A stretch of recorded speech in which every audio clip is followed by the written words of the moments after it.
Hello everybody, David Abram here. Welcome back to my channel as always.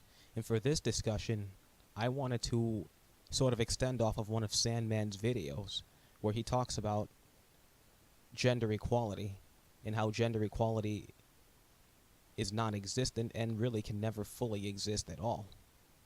And I want to sort of jot out my 2 cents on this from a MGTOW perspective because I think he is spot on after thinking about it. You know, one thing about equality, whenever feminists talk about equality or egalitarians talk about equality, which is very gynocentric to begin with anyways, but really, the signs are all around us, gentlemen. The signs are in the air. The real red flags are all there. Everything is there. And as a MGTOW, here's what I've really pretty much come to a conclusion on. Whenever women or feminists say that they want equality, especially feminists, what they really mean between the lines, subliminally, is that they want power over men. They want a social hierarchy where they are always on top and men are always below them. Not beside men, not next to men, but above men. Every man. And we can see this with the signs all around us. Just think back to the mid-90s, 1994, with the Violence Against Women Act. I mean, that for me is just like point blank saying, I will take her word over yours by default. Even if you have all the stats, all the analysis, and all the data to back you up, and all these facts and data support your testimony, I will still favor the women's word over yours because she has a golden uterus and a vagina. And I think the biggest problem with this is that not so much of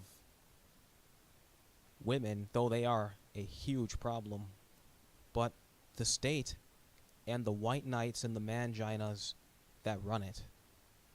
We have too many fucking enablers in this system of things that just let this all slide by and throw fellow men under the bus, regardless of what it is. And I think that's one of the biggest flaws with men. We're taught to compete with each other rather than work in union, in harmony. And this is why we see what we see. That's how white knights are born. That's how manginas are born. That's how simps are born. They will go through everything in their effort, if they have to, and throw a fellow man under the bus, without guilt, without remorse, and without any repent. And this, I believe, is one of the sources of why we have such unreal, if not a fabricated environment when it comes to gender equality. Well, you know, when we were younger, we were always taught that men and women are equal. I mean, it's pretty much been engraved through the school system which is very feminine, or should I say very feminist, indoctrinated, leftist, liberal media, all through our lives, most of our school days, as youngsters. So we were sold the idea that men and women were equal, and that anything that a man can do, a woman can do. And truth be told, if we look at biology and we look at science, it does tell us a dramatically different story. Men and women really cannot be equal, in my honest opinion. I know some people may disagree, but truthfully, we cannot be equal. And we all hold these truths as fellow red pillars and as MGTOW. We hold these truths to be self-evident. Men, on average, have a higher bone density than females. Their shoulders are broader than women. And having these feats enable them to lift certain things or have an easier time lifting things than would a female. And that's why men are better suited or better equipped for certain jobs than women are. Now, I'm not saying that this is wrong or right or any idea of morality to it or immorality, but it's just the way it is. And regardless of the facts, we still have liberals and feminists who jump on this bandwagon of gender equality.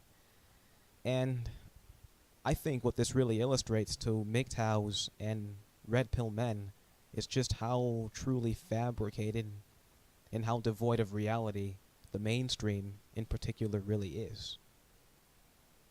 I remember I was actually outside of the manosphere in one of Review Tech USA's videos about feminazis invading Gamergate or invading the gaming community. And I had made a statement. It was sort of a shrewd statement, I'll admit, on my part. But I'd forgotten I wasn't in the manosphere, and I stated something along the lines that the only thing a man really needs a woman for is sex and childbearing. And wouldn't you know, I was hammered left and right, up and down and all around. And what I think this really perfectly illustrates is denial. Denial that there are differences between the sexes. Denial that regardless of whatever we say, reality holds truth over emotion and holds truth over opinions. But as red pill men, we understand these truths to be reality and wish not to reject it, but rather to accept it, and upon accepting it, learn to build an inner peace and make peace with that. But going back to the whole gender equality, whenever feminists talk about gender equality or the left talks about gender equality, truthfully, what they really mean is power over the other. One party gaining power over the other, and one party surrendering their power to the other one. In some cases willfully, and in some cases forcefully. There is no true gender equality, gentlemen, and there never really can be gender equality. Even as a social construct, there wouldn't be gender equality. If we were to compare the number of affirmative actions to women and to men and make a comparison between the two, women, I am almost assured, have 2 times the affirmative action as men, if men have any affirmative action at all. Just think about it. Academia. We always hear about how oppressed women were. Women were oppressed. Women were somehow pushed to the edge. And truthfully, after the red pill and after my introduction to MGTOW, I have abandoned this whole narrative and premises. I think oppressed is the wrong word.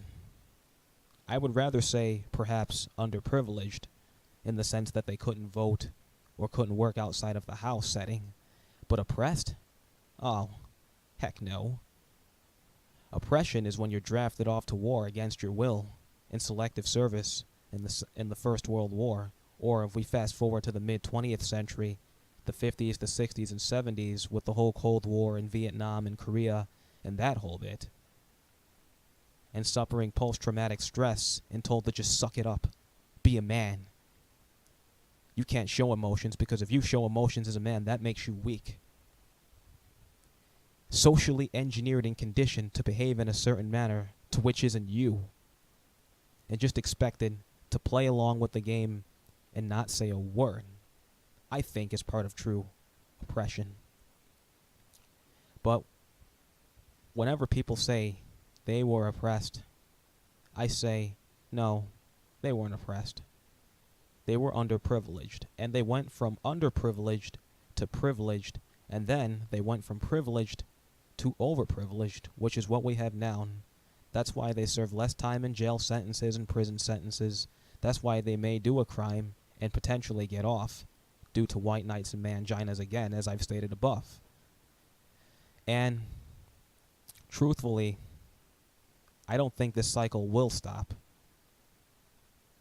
However, I do believe fellow men can learn to adapt and willfully elude this cycle by avoiding marriage and avoiding long-term committed relationships, or basically avoiding positions that put them in a spot of plausible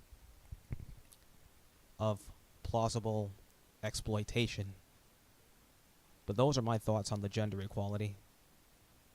There is really no gender equality, and there never can be gender equality, even if we'd like there to be gender equality.